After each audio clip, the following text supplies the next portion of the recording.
Life is awesome all of the time. Said no one ever. We've all hit tough times, and we're gonna hit tough times again. We know moments that knock us down, cause us pain, cause us to hurt. But what if, from those moments of overwhelming pain, we could create overwhelming joy? That's what we're gonna talk about, and we're gonna look at sports. I love sports, which you could probably tell from my general everything. I've played and coached at every level around the world, and I don't just love sports, I love what sports can do for people. So even if you don't like sports, I promise you, this applies to everything. I noticed that after tragedies strike communities, there's this occurrence. After Hurricane Katrina devastated New Orleans, why did the New Orleans Saints win the Super Bowl? After Hurricane Harvey flooded through Houston, why did the Houston Astros win the World Series? And after a tragic shooting struck Las Vegas, why did the Vegas hockey team, in their very first season, make it all the way to the Stanley Cup Finals? Why? Why? And how are they doing this? How are these communities where people are holding one another out of heartbreak able to then create something where those same people are holding one another out of joy? Cheering, laughing, hugging people you didn't even think you'd hug. Like Carl? Get in here, Carl, we did it. How are they doing it, and how can we use this in our lives when we hit pain? It starts right now. Right now, here, now, with all of us in this room and watching, in our own willingness to accept that sometimes things go bad, real bad, and to not block that out or keep it at a safe, sterile distance, but instead to dig into that pain, poke around, maybe even laugh at the pain, all in hopes of creating joy from it. Okay, so I gave a few examples, but where else does this occur? Maybe it's just a coincidence.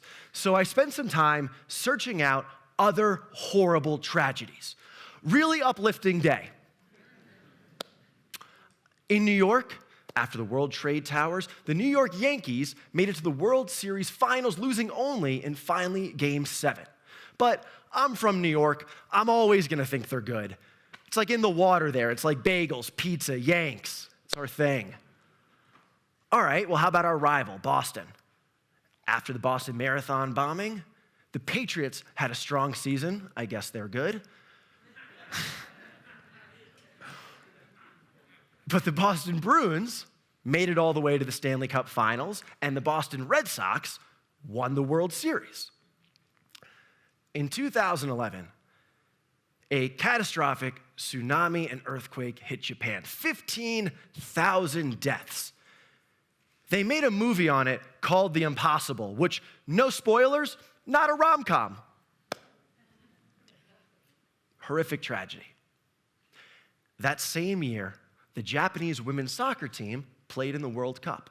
In the last World Cup, they never advanced out of the first round.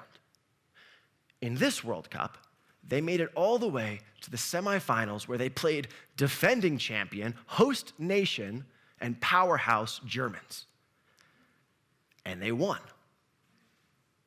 And in the World Cup finals, they played the top-seeded Americans, and after trailing all through regulation, were able to push to overtime and push to penalty kicks, where they won. They won the World freaking Cup. We can create joy from pain. So why is it happening in these moments when it would be easy to feel helpless, disengage, and bail? Why instead are we summoning the best of ourselves. Why are there victories from tragedies? I'm going to submit my first reason, something that every single one of these has in common. It was done for others. All of these feats were accomplished for others. After 9/11, New York Yankees legend Bernie Williams said, "When we started playing again, I didn't see the sense in it.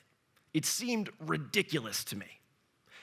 It only started making sense when I saw the faces of people who'd lost loved ones, people who needed this, needing it. When others are reliant upon us, we put aside our own self-focused interests and we deliver our best because they need it." So I ask you, who needs you?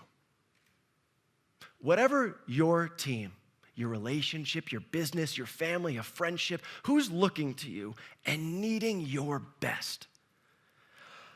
I know that in my own life, my best self was brought out coaching high schoolers.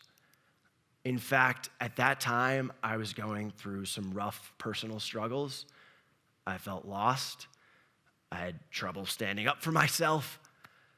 But when 30 little dudes looked to me for some answers, I found some. And even though I had trouble standing up for myself, I had no problem standing up for 30 young men who needed that from me because I had to. For them. For them. And that's the thing. These feats were not done for others. Faceless, nameless others.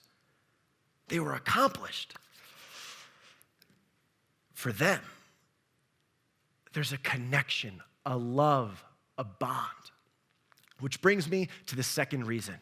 University of Queensland in Australia did a study on bonding by exposing one group to ideal circumstances and another group to really crappy circumstances. The group that endured tougher circumstances had higher degrees of connection, loyalty, and a willingness to put the group above themselves. The study highlighted that sharing painful experiences produces bonding. We perform because of our bond, and that bond comes from shared pain. In their one day off before playing in the playoffs, the Houston Astros went and spent time with victims of the hurricane, families that lost their homes and loved ones. After then winning the World Series, Astros Carlos Carrera said, "The city, our fans have been through a lot with the hurricane. They needed this. I'm just glad we could bring them joy." We can create joy from pain. All right, so how do we do this in our lives? How do we do this in not tragic times, but just life? What if we don't like sports? Find an outlet. Sports are an outlet. Find your outlet. Whether that is sports or arts or the community or your family or your career, find something to pour into. When we have something positive in our control, we are no longer helpless. We are powerful.